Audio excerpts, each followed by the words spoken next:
For more than 20 years, CTV has captured the moments that matter in our community. From our studios in St. Clair, you're watching Focus with Paul Dingeman. As we move through the month of February, we're glad that you are along. I got two segments today. They're very entertaining, very informative. We start with a frequent visitor, Mr. I don't know if I can call you Mr. or not, Sergeant Dennis. Yeah, I'm a frequent flyer here. I almost need my own show on this channel. That's right. Spin-off. Welcome. Thank you. Thank you for having me again. You had a successful week this week with a new City of St. Clair Police Department Police Academy? Yeah, so it's the Citizen Student Academy. Citizens, okay. So this is our second year of hosting it. Last year was the first year. We just kind of threw it out there to see if any of the citizens would be interested in it. We had about 10 to 12 people last year sign up. It was a great group, very successful, had a lot of fun. But this year we decided to bring it back. So again, we threw it out there to the public, says, hey, we're going to host an academy. And in the beginning, it's kind of like you're not really getting many applications for people to come to it. But the last few weeks, we started getting a lot more applications for it. And we got about, I think, 18 people now. Wonderful. 18 of our local citizens, St. Clair Township, Marysville, East China, within our city. Oh, so you weren't limited to the city of? No, we wanted people. You know, we want the surrounding communities, you know, to come visit our department and open our doors to kind of show them what we're all about. How long is the class?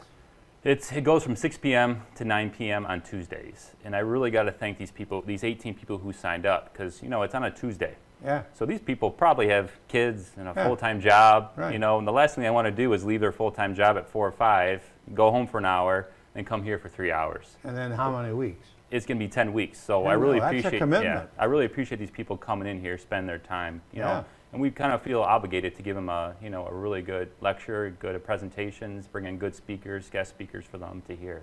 We brought along some pictures, so if Troy will throw the first ones up, we'll talk about, this is the opening of the class, and so you're right here in the council chambers, the lower level of City Hall. Yeah, so this past week was our first week. It was kind of an orientation week. So Sergeant Patchett and Chief Raker and I just kind of introduced our department, kind of what we do, the programs that we offer, that's the staffing, the roster, what we work, how we operate our department. We also brought all our equipment down. Okay, let's see the next one. So you did have a big crowd. Yeah, so we show, basically we bring everything out, make it safe. You know, we bring some of our rifles down there, some of our handguns, we make sure everything's safe, no knives, no live bullets, everything's safe. But we get people down there and they can hold all of our different types of gear. You know, we have riot gear in there, we have active shooter gear, we have medical kits, we have AEDs. You know, just a lot of different gear that we carry either on our person or in our patrol car. So we want people to know that, you know, in the case of a catastrophic event, you know, this is how we're preparing for these different events. So it's a classroom kind of situation, so you're up and walking and touching rifles and touching guns and things along those lines, but you do have some classroom. Yeah, so Sergeant Patch and I gave an hour and a half lecture just kind of on our department, and then we brought everyone to the front of the classroom, show them all our gear, and we kind of wrapped it up, bringing them upstairs to our city office. Oh, yeah. So there we got that red gun there. That's called a red gun. So we use that for training. It's a safe gun. It can't fire a bullet, but it looks just like a handgun that we carry. So when we do our defensive tactics, that's an actual gun that we can kind of, you know, have our bad guy carry. That's not a taser. No, that's a red gun. So it won't shoot any actual bullets. Okay. But it feels and it carries just like a normal firearm. And the yellow thing, that's a... So that's a breath test. That's called a PBT, preliminary breath test. So when we have someone on the side of the road who's under the influence of alcohol, we can test their alcohol with that device. So I'm fortunate I've never seen that. Good, yeah, good. That's what we want, be safe. Yeah. And the other? So then the other thing on the top right corner there, there's an AED that we carry on us. The center one is our MASH casualty backpack, and we carry that for active type shooter situations. We carry tourniquets, different types of medical gear. So if we do have an active shooter situation, that bag we will bring into that you know, that school, that building, that household, and help save lives before medical can get there. Because when you call 911, we're showing up first. You gotta keep talking there. My battery's back up. There we go. Now we're set. So yeah, that's what pretty much all that gear is, and that's stuff that we carry in our patrol car on a daily basis. Okay, next slide. And that's just kind of some of our rifles, and stuff on the left is our riot gear. So if we ever have any type of, you know, things, you know. Well, you know, with all the publicity for Oxford school from the last couple of years, people aren't aware that you guys have all this stuff with you. Yeah, because we're that kind of a situation. You know, when 911 comes, we're going to be there within a minute or two. Yeah. So some of that gear on the left side, that's ballistic vest. On the top left corner, that's our ballistic vest. That will stop an actual rifle round. Some of those are our ballistic helmets. So if we do have an active shooter situation, we have active shooter bags. We can grab that gear, go into that situation. Wow. With a little more, you know, because those are steel plates inside those ballistic vests. How much does that stuff weigh? It's heavy. But, you know, obviously when you're going in those situations, you're not thinking about anything other than assessing the threat and taking care of the threat. Yeah. So, you know, it feels heavy, but in those situations, I assume I'm not going to feel it. Okay. Next. Okay. And that's just kind of an overview of some of the gear there. Sergeant Patchett's bags, and that bottom big thing on the floor is kind of we call that the key to the city, because it's a door ram. So it will open any door in the city. You better believe it. So yeah, we brought people down there, make everything safe. We want to come hold our stuff, feel it, test it out. And so this is the second year for the Citizens Academy. Second year, it's 10 weeks long, and we have a slew of presenters coming in. Everyone from the FBI to HSI, which is Homeland Security Investigations. We're bringing the Post Office Inspection Service. We're bringing the State Police. So the class is showing us what we do at St. Clair PD, but there's a lot of things that we can't do. There's a lot of resources that we need to go out to federal or state to ask for help with. Mm-hmm. So we want to kind of bring these people in to show them that, you know, we at St. Clair PD, we do a lot, but there's a lot that we can't do. We got to get a hold of these different task force or federal agencies to bring them in to kind of help us out. So that's kind of the overview of the class, but we do a lot of instructing ourselves on different topics. Really should be complimented for coming up with the idea, the two of you and the chief. And, yeah, Chief Raker, Sergeant Patchett, and I, and actually all the officers too, Officer Ulua, you know, Officer Wood, Officer Cleese. We gave every officer, we went to them and says, hey, do you want to present a topic? And a lot of these officers, you know, they made a 30, 40 PowerPoint slide presentation, you know, and they are like willing to step up and help teach this stuff. So it's great. It brings our department together, because if we're instructing it, you know, because we do it every day, so we know what it's like, how to do it. But now I got to teach you how to do it, instruct you how to do it, and that's something different. What is the plan for these people? Some of these people helped you last year on the Christmas parade. Yep. And are you going to have not a full-time use, but a part-time use for the graduates of the class? Yeah, so the kind of goal is after you graduate this class, we want to kind of, if you want to volunteer for our PSV, which is our Public Safety Volunteer Group, this is kind of the first step to that. And once you kind of complete this, you can kind of help us with other programs, 4th of July. The Christmas stuff, I just hear positive stuff about the Christmas. I actually have a couple people at this class that saw our volunteers at the Christmas parade, and were like, they were joking with kids, they were having fun, but they were being safe. They were getting people away from the center of the roadway. So a few of the people in our class were so amazed by that. That's why they're here, because they want to join that and be a part of the community. Yeah, you know, it's great stuff. It's very cool stuff. Yeah, and they look really fancy at the Christmas parade with their lighted. Yeah, so I thought they were airline, bringing the airplane in or something along those lines. And I applied for a community foundation grant for some money for that program, so we can get these people, you know, T-shirts and hats, and we can look a little more official than a vest and a flashlight in their hands. Right. So hopefully we get that grant and we get this program really rolling. Okay. Sergeant Don Ennis, always a pleasure. Yeah, absolutely. Come back anytime. Absolutely. And unique today, you didn't have your gun on you, so. No, a little more informal. A little more formal. Speaking of formal and fun, we've got Kathy Vertin is along next, and she's got a hypnotist coming to the Boardwalk, and he's going to make it a fun evening, so come right back.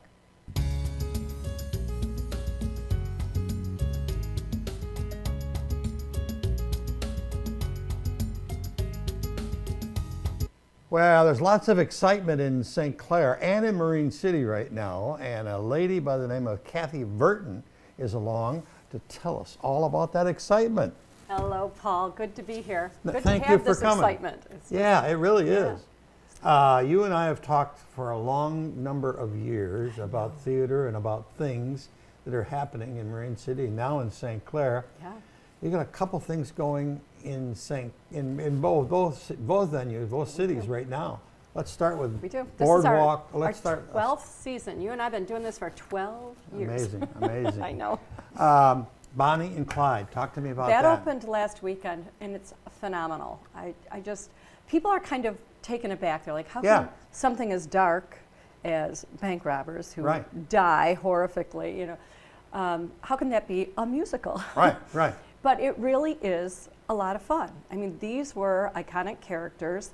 They were bad people. Right. But we're all human, and we get to see some of the human side of them without turning them into heroes or trying to, you know, garner sympathy for them. They weren't worthy of sympathy. But it's kind of interesting to just see the whole backstory, and it's funny. I mean, there's a lot of humor in it. The music is phenomenal.